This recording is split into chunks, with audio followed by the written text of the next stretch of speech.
Bem, meus amados, então vamos nesse momento, em nome de Jesus Cristo, dando graças ao nosso eterno Pai, Yahvé, oremos então.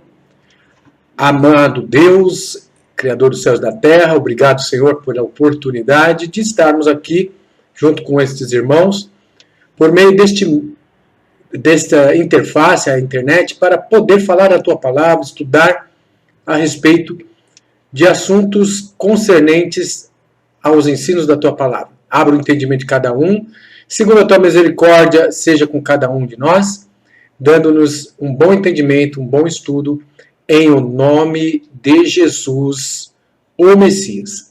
Amém. Amém. Então, vamos iniciar a leitura de Romanos, capítulo 14. Vamos fazer a leitura desse capítulo. Ora, quanto ao que está enfermo na fé, recebei-o, não me contenda sobre dúvidas. Porque um crê que de tudo se pode comer, e outro, que é fraco, come legumes. O que come não despreze o que não come, e o que não come, não julgue o que come, porque Deus o recebeu por seu. Quem és tu, que julgas o servo alheio? Para seu próprio Senhor ele está em pé ou cai. Mas estará firme, porque poderoso é Deus para o firmar. Um faz diferença entre dia e dia, mas outro julga iguais todos os dias. Cada um esteja inteiramente seguro em sua própria mente. Aquele que faz caso do dia, para o Senhor o faz, e o que não faz caso do dia, para o Senhor o não faz. O que come, para o Senhor come, porque dá graças a Deus. E o que não come, para o Senhor não come, e dá graças a Deus. Porque nenhum de nós vive para si, e nenhum morre para si. Porque, se vivemos, para o Senhor vivemos. Se morremos, para o Senhor morremos. De sorte que, ou vivamos ou morramos, somos do Senhor. Porque foi para isto que morreu Cristo, e ressurgiu, e tornou a viver, para ser Senhor, tanto dos mortos, como dos vivos. Mas tu, porque julgas teu irmão? Ou tu, também, porque desprezas teu irmão? Pois todos havemos de comparecer ante o tribunal de Cristo. Porque está escrito, como eu vivo, diz o Senhor, que todo o joelho se dobrará a mim, e toda a língua confessará a Deus. De maneira que cada um de nós dará conta de si mesmo a Deus. Assim que não nos julguemos mais uns aos outros, antes seja o vosso propósito, não por tropeço ou escândalo ao irmão. Eu sei, e estou certo no Senhor Jesus, que nenhuma coisa é de si mesma imunda, a não ser para aquele que a tem por imunda, para esse é imunda. Mas, se por causa da comida se contrista teu irmão, já não andas conforme o amor. Não destruas por causa da tua comida aquele por quem Cristo morreu. Não seja, pois, blasfemado o vosso bem, porque o reino de Deus não é comida nem bebida, mas justiça, e paz, e alegria no Espírito Santo. Porque quem nisto serve a Cristo agradável, é a Deus e aceito aos homens. Sigamos, pois, as coisas que servem para a paz, e para a edificação de uns para com os outros.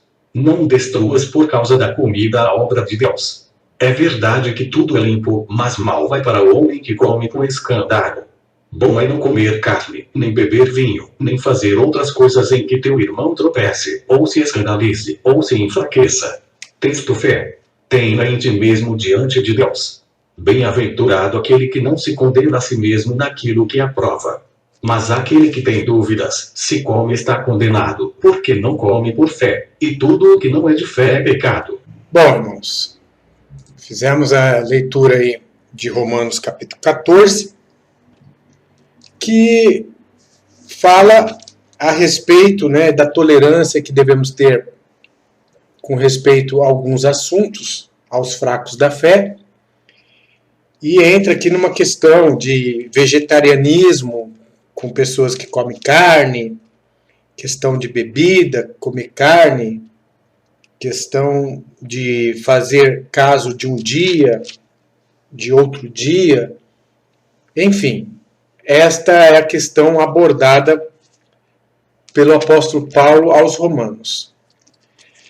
Primeiramente, contextualizando o capítulo 14 de Romanos, nós devemos saber o seguinte, que esta carta que Paulo escreveu aos Romanos, ele deve ter escrito por volta do ano 50 54 da era cristã. E o povo romano era um povo muito... teria sido por volta de 58 ou 56 da era cristã, né? A Epístola aos Romanos foi escrita pelo apóstolo Paulo na cidade de Corinto, pouco depois que ele escreveu 2 ao Coríntios. Sabe-se que a data da sua chegada a Jerusalém, na sua terceira viagem missionária, foi por volta de 58 a 59 da era cristã, e que ele estava preparado para partir para Jerusalém. Isso está em Romanos 15, 25. Diz que ele estaria se preparando para a partida para Jerusalém. Vamos ler Romanos 15, 25, para nós contextualizarmos Romanos, né?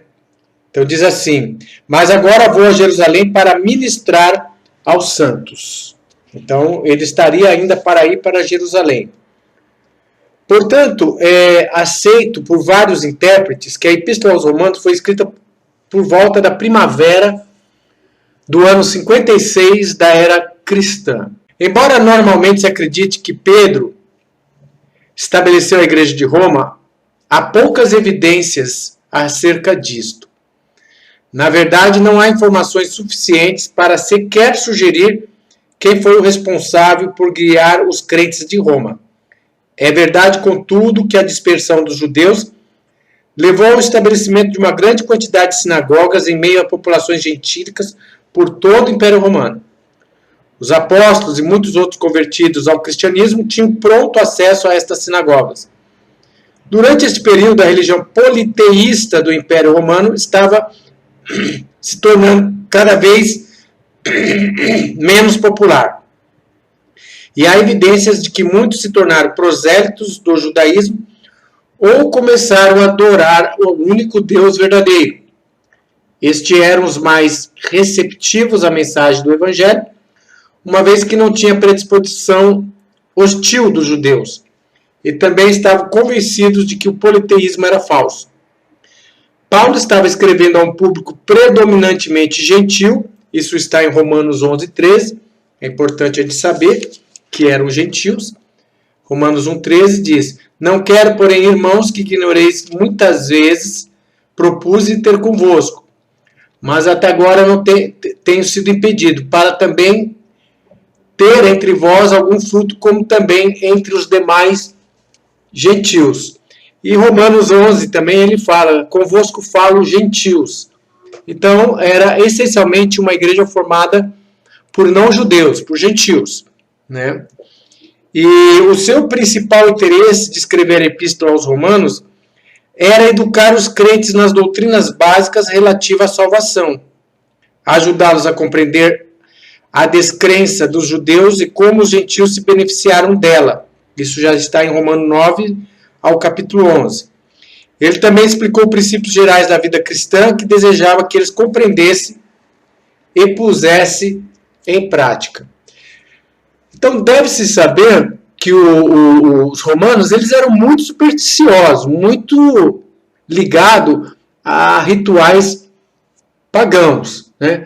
Então, existia uma linha de religiosos gentios, romanos, que eram vegetarianos, né?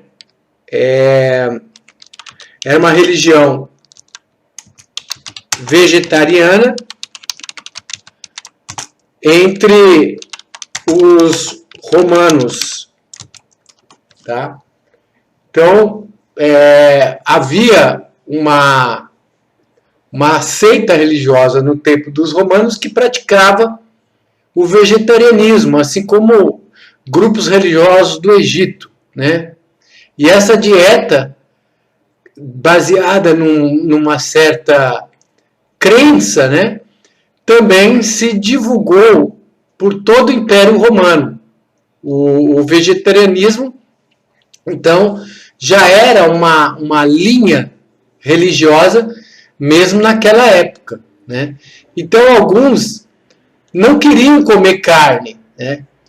E quando foi pregado o evangelho a vários gentios, daquela época do Império Romano, do primeiro século, né, muitos desses vieram com esta ideia de que não podia comer carne.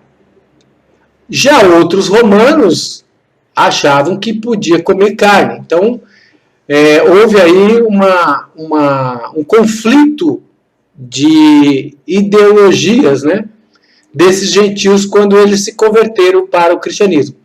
E Paulo, então, na epístola aos Romanos, sabendo disto, né, ele fala em Romanos 15, né, eu próprio, meus irmãos, certo estou a respeito de vós, que vós mesmos estáis cheios de bondade, cheios de todo conhecimento, podendo admoestar-vos uns aos outros.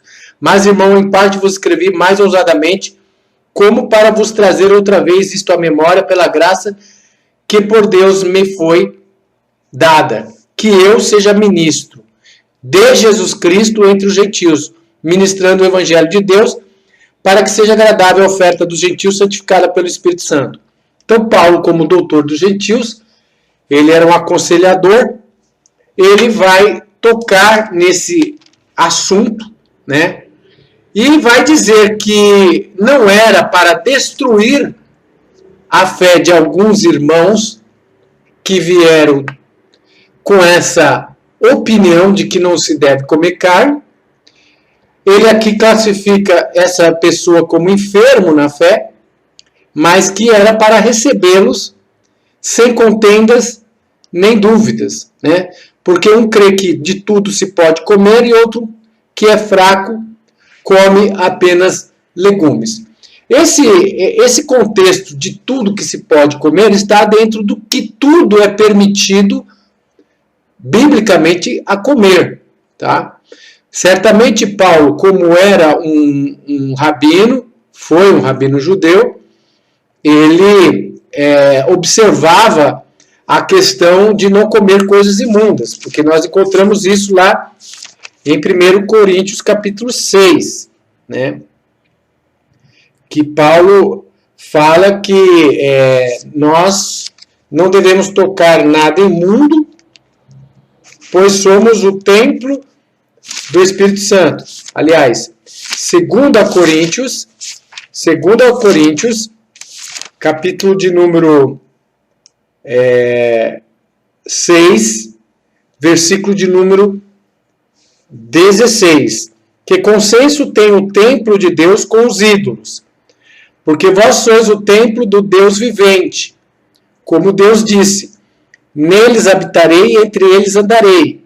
E eu serei o seu Deus, e eles serão o meu povo. Pelo que saí do meio deles e apartai-vos, diz o Senhor, e não toqueis nada imundo, e eu vos recebereis.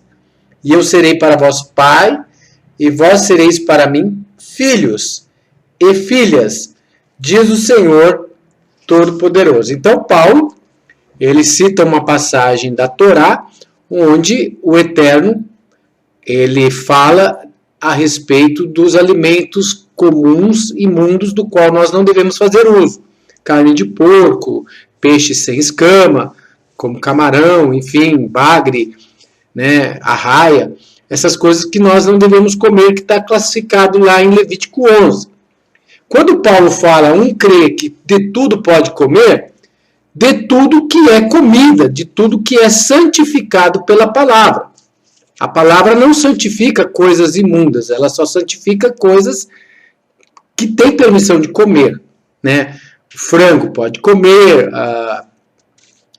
o boi pode comer, né? Ovelha é alimento, desde que seja feito da forma certa, né? O animal seja morto, tirando o sangue dele, não sufocado. Enfim, então de tudo que se pode comer, incluindo o alimento carne. Esse é o contexto de Romano 15. Mas alguns lá só criam que podia comer só legumes. Porque existia uma corrente de pensamento, como nós falamos, que veio lá do Egito e que influenciou o Império Romano, de que alguns achavam que só podia comer legumes, não podia comer carne, né? E Paulo vai recomendar aos irmãos que comem carne para que não arrume uma guerra, uma contenda com esses irmãos, mas receba eles, mesmo enfermo na fé, com essa crença de que não pode comer nada de carne.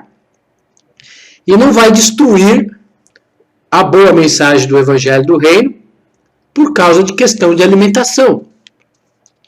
O problema é que muitas seitas religiosas, defensoras de que se pode comer qualquer coisa, utilizam essas passagens de Romanos capítulo 15, tirando fora do contexto da Bíblia, do contexto histórico, para insinuar que pode comer qualquer coisa, carne de porco, tudo. Mas Paulo não estava em nenhum momento falando sobre isso. Ele estava falando de que o alimento, né, carne, para alguns, não se deve comer. É impuro, é comum. Então, para uns, ele diz que eles acham que é imundo, né? Que é a palavra grega que significa comum, né? Sujo, não se deve comer. Então, Paulo, em Romanos 14, em um determinado ponto aqui, ele fala assim, né? Eu sei, estou certo, verso 14, eu sei, estou certo no Senhor Jesus, que nenhuma coisa é de si mesma imunda, a não ser para aquele que a tem por imunda, para esse é imunda. Né? Então, trata-se de uma opinião da pessoa. Ela acha que não pode comer carne, que aquilo é sujo, é imundo. Imundo no sentido de comum, não abominável, tá? Existem várias palavras no hebraico que definem graus de imundícia, né? Tem o abominável, o imundo e o comum. Aqui, no grego, essa palavra imunda, né? Ela é uma palavra grega. Eu vou achar aqui para vocês, só um momento. 2839, tá aqui, ó. Qual que é a palavra grega que se refere a imundo, né?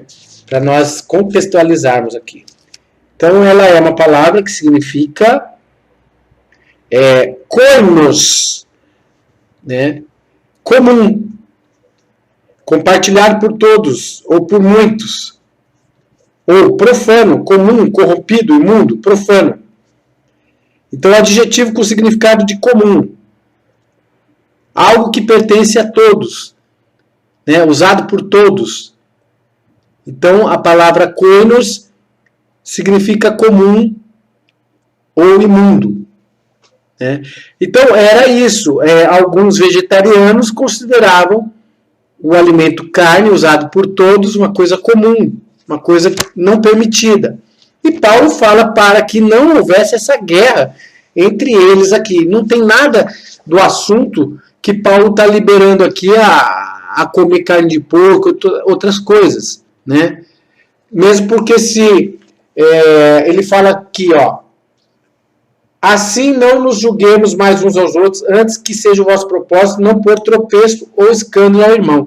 Isso está relacionado à questão da briga entre vegetarianos e irmãos que comiam carne, mas carne limpa. Não entra no contexto da carne imunda. E aí ele fala assim, eu sei, estou certo no Senhor, repetindo, que nenhuma coisa é de si mesmo imunda, a não ser para aquele que tem por imunda, para esse é imunda. Então, ele está entrando na questão da opinião. Para uns ali, não podia comer carne. Carne era uma coisa imunda. Mesmo sendo a carne permitida, a carne limpa. Então, ele fala assim, por que por causa de comida se contrista teu irmão, já não andas conforme amor? Não destruas por causa da tua comida, por quem Cristo morreu. Então ali era uma briga de questão de comida, uns que eram vegetarianos, outros que eram carnívoros, que estavam brigando por isso, e Paulo vai aconselhá-los a não destruir a fé de um irmão por causa deste assunto. Né? Cada um esteja convicto daquilo que acredita. Se acha que pode comer carne, que coma carne, para o Senhor o faz. Se acha que não pode comer carne, só come legumes, para o Senhor o faz. mas coma sem dúvidas, porque aquele que come com dúvida já está cometendo pecado, né? Então é nesse aspecto que Paulo ele entra, né? No verso 5, ele fala assim: um faz diferença entre dia e dia, mas outro julga iguais todos os dias. Cada um esteja inteiramente seguro em seu próprio ânimo. Alguns utilizam também essa passagem para dizer que não existe essa diferença aí do sábado, né? Que uns fazem diferença de dia e dias, outros não fazem diferença de dia. Utilizo essa passagem. Acontece o seguinte, que o sábado, o sétimo dia, quem fez diferença, quem tornou o sábado diferenciado, é aquele que criou todas as coisas. Esse tem poder de tornar um dia diferente. Lá em Gênesis capítulo de número 2, diz que Deus, ao criar o sétimo dia, ele descansou, ele abençoou e santificou o dia de sábado. Então, 3 coisas Deus fez com relação ao sábado. Ele cessou de trabalhar, ele separou esse dia dos demais como um dia para santificação e ele abençoou esse dia. Só Deus tem poder de abençoar um dia. Então, o verso 5 de Romanos 14, Paulo está se tratando de uma opinião pessoal que existia entre os romanos. Como eles eram muito religiosos, vinham do paganismo, no paganismo havia, dentro da crença romana, a dedicação de dias a divindades pagãs, né? Tanto que eles davam nomes de divindades, Marte, Saturno, né? Lua, né? O domingo era o dia do sol. Enfim, os romanos eles eram muito místicos, religiosos, dentro do paganismo. Então eles vieram para dentro da igreja já com essas concepções, né? De um dia preferido deles, né? Conforme a divindade que eles serviam. Logicamente, eles tiveram que abandonar essas divindades, mas ficaram ainda com essas ideias de que um dia é melhor que outro, fazia diferença de um dia para outro, né? Esse tipo de coisa já cabia na mentalidade deles. E Paulo, então, diz aí, ó, tem uns que fazem diferença de dia a dia, cada um esteja firme no seu propósito, para o Senhor o faz, né? Não é para ficar brigando por causa disso. Mas o sábado, sétimo dia, ele é o 4º mandamento do Decálogo, e os gentios já observavam esse dia como dia sagrado, tanto que nós vamos ver lá em Atos, capítulo de número 18, Paulo se reunindo durante 2 anos e meio com judeus e gentios aos sábados para disputar as escrituras, né? Então já era conhecido dos gentios que amavam a Deus ou que procuravam o evangelho, que o sétimo dia, o sábado, era o dia da criação, né? O domingo veio se estabelecer data mais tarde, a partir do ano 150, Inácio de Antioquia vai chamar o domingo de 8º dia, o dia da ressurreição de Jesus. Na verdade, Jesus ressuscitou no final do sábado, mas já havia uma crença que Jesus teria ressuscitado no domingo, por volta do século II. Inácio de Antioquia vai chamar o domingo, o dia do sol, como o dia, o 8º dia, e vai começar a chamar também esse dia como dia do Senhor erroneamente. Disso vai surgir o catolicismo, exatamente em Roma, né? Exatamente em Roma, essa ideia de santificar o dia do sol vai tomar mais força no meio dos gentios, né? Logo depois da morte dos apóstolos, né? Os irmãos estão ouvindo bem aí? Então, o capítulo 14 de Romanos é um aconselhamento que Paulo faz para uma comunidade de irmãos bastante religiosos, místicos, que vieram com bagagens lá do paganismo, né? Essa mesma dificuldade hoje também nós encontramos na Igreja de Deus. Nós temos pessoas na Igreja de Deus que vêm de várias correntes religiosas, né? Então nós temos pessoas que vêm do pentecostalismo, nós temos pessoas que vêm do adventismo, nós temos pessoas que vêm do catolicismo, do espiritismo. Então a Igreja de Deus, ela recebe pessoas de várias ideologias. Então era normal, quando as pessoas vêm de uma certa corrente religiosa, alguns ruídos que ela traz da religião dela, ela ainda leva um tempo para se adaptar, né, dentro do Evangelho, dentro da doutrina. Foi o que aconteceu aqui em Romanos 14. Paulo está fazendo uma demonstração sobre a questão de vegetarianismo, dos que comiam carne, sobre aqueles que faziam diferença de dia e dia. Mas quem faz diferença do sábado é o próprio Eterno. Então vamos ver lá, Gênesis 2, como nós já citamos, e depois Isaías, capítulo de número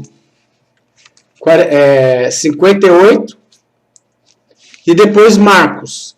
Então, Gênesis 2, 1, 2 diz assim: assim os céus, a terra e todo o seu exército foram acabados.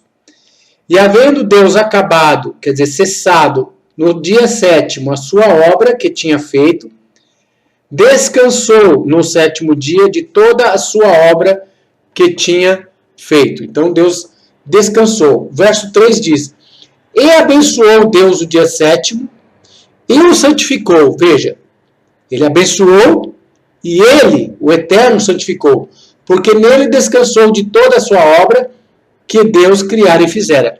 Então, só por isso, o sábado, o 7º dia, é um dia diferenciado por Deus, né?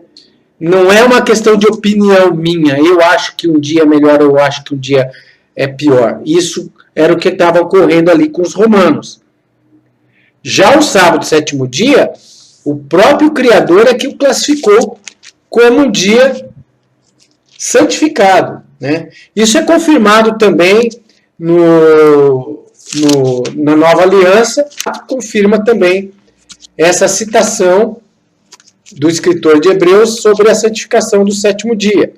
Hebreus, capítulo 4, versículo de número 4. Porque em certo lugar disse assim do dia 7º, e repousou Deus de todas as suas obras no 7º dia. Então, o escritor de Hebreus, ele recorre a uma citação lá de Gênesis, que nós citamos, dizendo que foi o próprio Deus que repousou no 7º dia. Então, o 7º dia ele se tornou um dia especial, porque Deus mesmo santificou. Não é uma questão de opinião minha. Tá? No livro de Isaías, Deus vai chamar o sábado de dia dele, dia do Senhor, e vai dizer que esse dia é um dia especial, né? Isaías, capítulo de número 58, tá?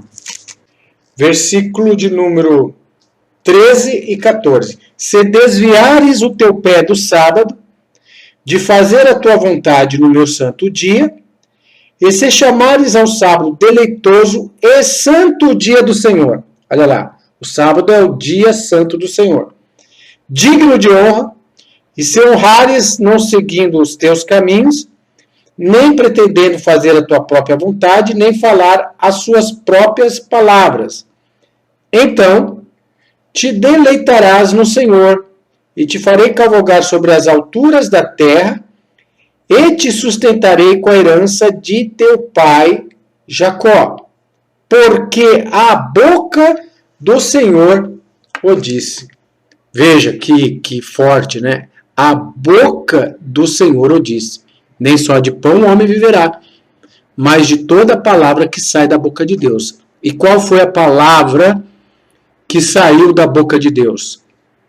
A respeito da santificação, da honra que nós devemos dar ao sábado. Então, quem fez diferença do sábado em relação aos outros dias foi Deus. Então, é diferente o assunto lá de Romanos, capítulo 14, onde Paulo, ele fala dos romanos, que tem uns entre eles que fazem caso de dia a dia. Questão de opinião, de achar uma segunda melhor que uma terça, de uma quarta melhor que uma quinta, tá? Ali Paulo fala que cada um esteja convicto, para Deus faz essa diferença. Quando a opinião é da pessoa. Agora, com respeito ao sétimo dia, quem diferenciou o sétimo dia de todos os dias da semana como um dia santificado, como um dia abençoado e de descanso, foi o próprio Eterno, o Criador, né? E não entra no contexto de Romanos 14 essa questão. Não é nesse assunto que Paulo toca, né? E Jesus também vai falar sobre o especial que existe com respeito ao sábado, né? Em Marcos, capítulo de número 2, Jesus fala no verso 27 e 28. E disse-lhes, o sábado foi feito por causa do homem, não o homem por causa do sábado. Assim o Filho do Homem até do sábado é Senhor. Então Jesus, ele é Senhor do sábado, logo o sábado é dia do Senhor. E o sábado foi criado com o objetivo de atender ao homem, à humanidade. Foi criado por causa do homem, não foi por causa do judeu, né? Jesus fala que o sábado foi criado por causa do homem. Homem aqui abrangendo toda a humanidade, toda a espécie humana. E o sábado foi feito para Adão e Eva. Adão e Eva não eram judeus. Então essa história, porque o sábado é um mandamento para judeu, gentil na nova aliança não precisa observar o sábado. Mas Jesus está dizendo que o sábado foi criado por causa do homem. Se fosse só por causa do judeu, ele teria dito que o sábado foi criado por causa de Israel. Mas não, ele disse que foi por causa de toda a humanidade. E nós vemos lá em Gênesis que o sábado foi entregue a Adão e Eva muito antes de surgir o primeiro judeu na face da terra. Logo, então, fica subentendido que o sábado é um mandamento eterno para toda a humanidade. Perfeito, irmãos? Nessa exegese, então, que nós fazemos do livro de Romanos, capítulo de número 14, vamos resumir, então, que se tratava de uma demonstração apenas dada por Paulo àqueles irmãos da comunidade romana, que eram muito supersticiosos, sobre questão de vegetarianismo, que ficavam brigando entre eles lá, os que comiam carne ficavam brigando com os que comiam só vegetal, e Paulo fala que não é para brigar por causa de comida. Comida que pode comer, não alimento imundo. E a questão também dos dias, né?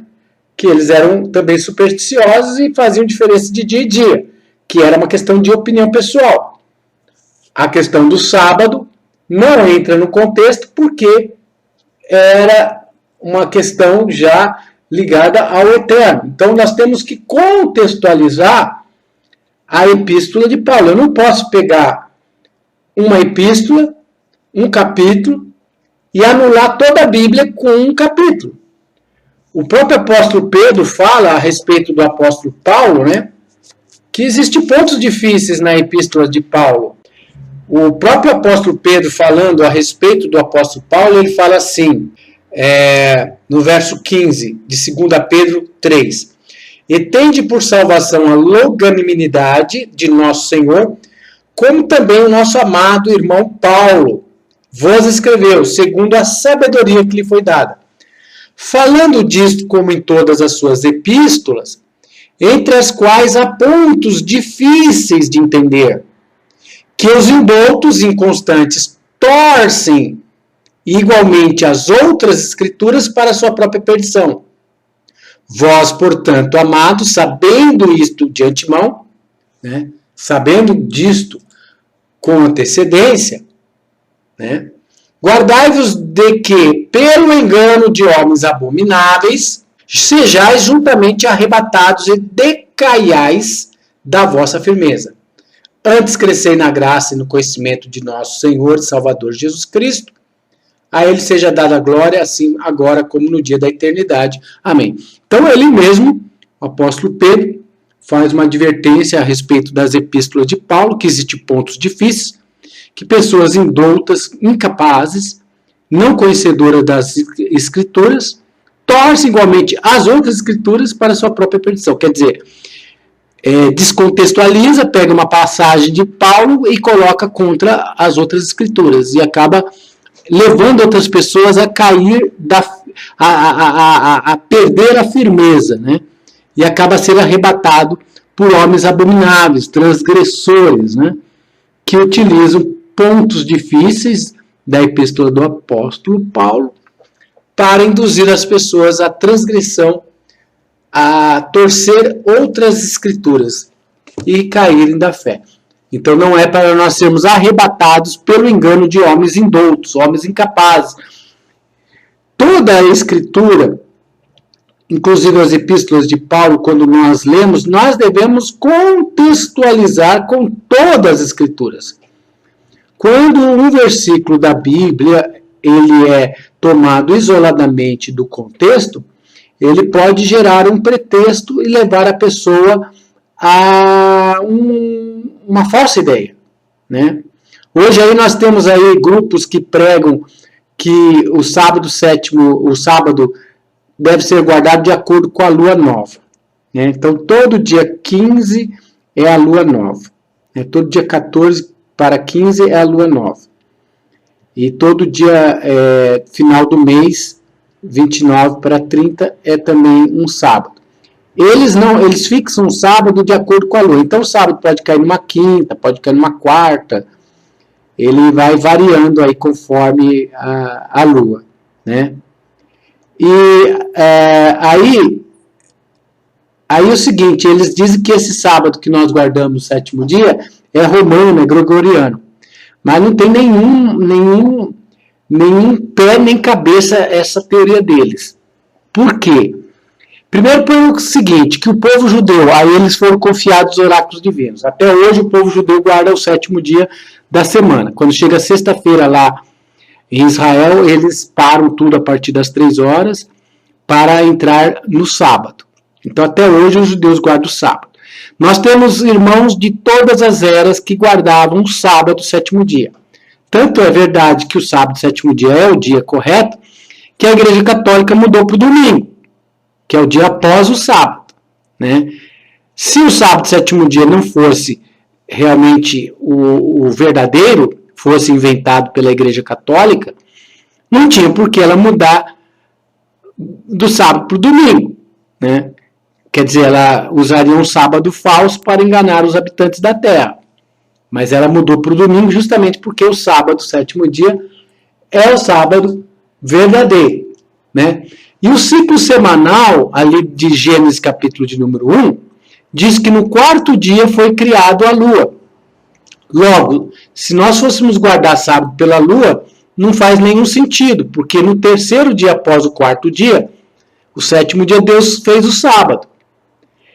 Não seguiu o ciclo da lua. Então, no primeiro capítulo de Gênesis, essa teoria aí de sábado lunar cai por terra. Ela já cai por terra na leitura do primeiro capítulo de Gênesis. E depois, porque não faz nenhum sentido agora a gente querer dizer para a nação judaica que durante milhares de anos eles guardaram o sábado errado, né? Falar para os nossos irmãos do passado, desde a Idade Média, desde os dias apostólicos, que eles guardaram o sábado romano. Então é uma teoria sem pé nem cabeça que está sendo divulgada aí, que é chamado de sábado lunisolar. Agora, existiam sábados que eram regulados pela lua, sábados cerimoniais? Era uma espécie de feriado que caía em qualquer dia da semana? Sim, existia. Que era o sábado, por exemplo, das primícias, o sábado da Páscoa, o sábado do Yom Kippur, do Dia do Perdão. Existiam vários sábados lunares que não fazia parte do sétimo dia, que não é o mesmo sábado do sétimo dia, mas eram guardados como se fosse um sábado.